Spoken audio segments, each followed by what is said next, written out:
നമസ്കാരം. C learning ഹബിലേക്ക് എല്ലാവർക്കും സ്വാഗതം. നമ്മൾ കഴിഞ്ഞ ക്ലാസ്സുകളുടെ കണ്ടിന്യൂവേഷനാണ്. സെൻട്രൽ സ്റ്റേറ്റ് സ്കീമുകളുമായി ബന്ധപ്പെട്ട് PSC ചോദിച്ച ക്വസ്റ്റ്യൻസ് നമ്മളിനി ഡിസ്കസ് ചെയ്യാൻ പോകുന്നത്. ആദ്യത്തെ ചോദ്യം നോക്കാം. ഈ സഞ്ജീവനി പദ്ധതി ഇന്ത്യയിൽ ആദ്യമായി നടപ്പിലാക്കിയ സംസ്ഥാനം കേരളമാണെന്ന് ഓർത്തിരിക്കുക. എന്താണ് ഈ സഞ്ജീവനി? നമ്മുടെ സ്മാർട്ട് ഫോൺ ഉപയോഗിച്ച് ഡോക്ടർമാരെയും അതുപോലെ തന്നെ മെഡിക്കൽ സ്പെഷ്യലിസ്റ്റുകളെയും ഒക്കെ ബന്ധപ്പെടാനുള്ള ആ ഒരു ഇലക്ട്രോണിക് പ്ലാറ്റ്ഫോമാണെന്ത് ഈ സഞ്ജീവനി പദ്ധതി വഴി കൊണ്ടുവരുന്നത്. ഓർത്തിരിക്കുക, കേരളമാണ് എന്ന് ഓർത്തിരിക്കുക. രണ്ടാമത്തെ ചോദ്യം.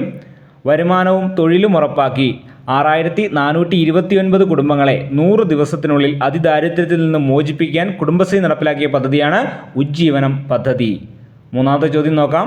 ആയുഷ്മാൻ ഭാരത് പ്രധാനമന്ത്രി ജൻ ആരോഗ്യ യോജന ഏത് പ്രായപരിധിയിലുള്ളവരെയാണ് ഉൾക്കൊള്ളിച്ചിരിക്കുന്നത്? 70 വയസ്സിന് മുകളിലുള്ള എല്ലാവരെയും. നാലാമത്തെ ചോദ്യം നോക്കാം. ദാരിദ്ര്യരേഖയ്ക്ക് താഴെയുള്ള മുതിർന്ന പൗരന്മാർക്ക് സൗജന്യ കൃത്രിമ ദന്തങ്ങൾ വച്ചു കൊടുക്കുന്ന പദ്ധതിയാണ് മന്ദഹാസം പദ്ധതി. നമ്മൾ ഇതിനു മുന്നേ കേട്ടിട്ടുണ്ടല്ലേ, കൃത്രിമമായി പല്ല് വെച്ചു കൊടുക്കുന്ന പദ്ധതി മന്ദഹാസം പദ്ധതി.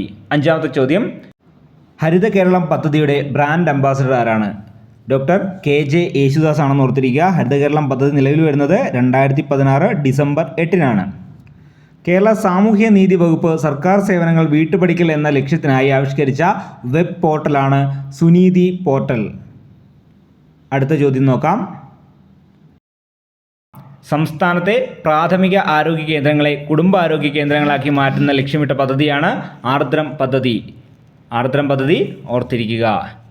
എട്ടാമത്തെ ചോദ്യം. നിർധനരായ വിധവകൾക്ക് സാമ്പത്തിക സഹായം നൽകുന്ന കേരള സർക്കാരിൻ്റെ പദ്ധതിയാണ് അഭയകിരണം പദ്ധതി. 50 വയസ്സിന് മുകളിൽ പ്രായമുള്ള വിധവകൾക്കായിട്ട് അഭയകിരണം പദ്ധതി. ഒൻപതാമത്തെ ചോദ്യം.